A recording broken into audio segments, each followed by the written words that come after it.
Hey guys, Derek Cajun here from Love Systems. Today we're going to talk about the top 3 tips you can use to make your pictures stand out on Tinder. Now, I know there's a lot of videos about this on the internet, and a lot of them give very basic advice, or really sort of obvious advice, like, oh, dress nice, make sure you get a fresh haircut, you look really sharp.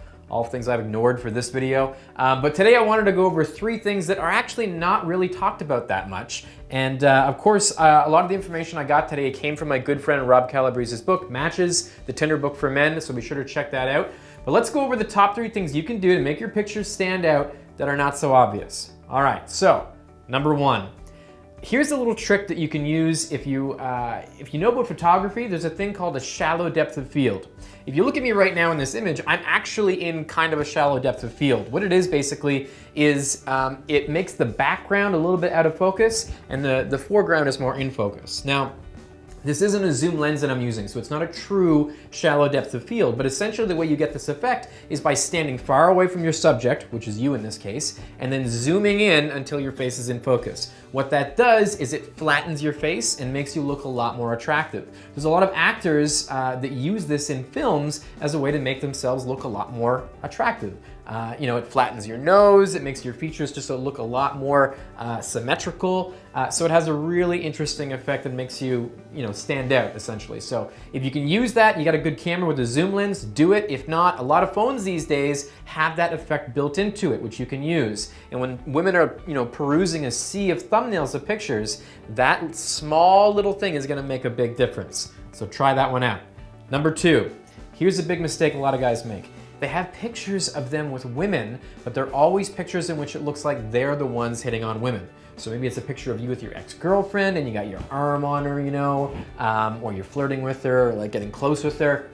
You gotta avoid that. You need a picture of you with women, that's important, but what you wanted to do is to communicate that you have women in your life that are attracted to you. Not you're the kind of guy that goes after women and is, hits on them, and that you need to do that. So a picture where you're the center of attention and women are hitting on you. So maybe it's their hands are on you. It can be a friendly thing. It doesn't need to be them necessarily, being totally seductive with you. But simply putting yourself in a situation where you're the center of attention and women are in that group is gonna right away make women looking at your pictures be like, oh, this guy has options, even if it is only a friendly context. So that's number 2. So number 3, what's number 3? Number 3 is a little bit more involved. And what it is that your pictures should tell a story.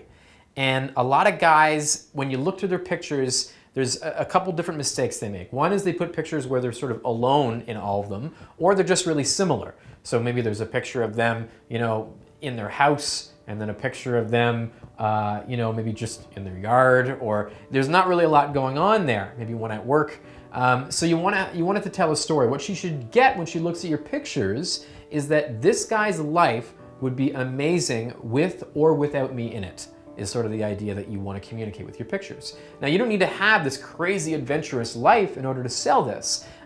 You should just have pictures of, you having fun, you with a social group, you doing something that you're passionate about, you at work, and hopefully your work is something that you enjoy doing and is something that is, that you have a big focus on in your life, hopefully. But anything that really communicates a little bit about who you are. If you have a sense of humor, having a picture that shows you have that sense of humor, that's all really, really important. What you don't want is the same picture taken 8 different ways in similar locations. That's not gonna really do much for you at all.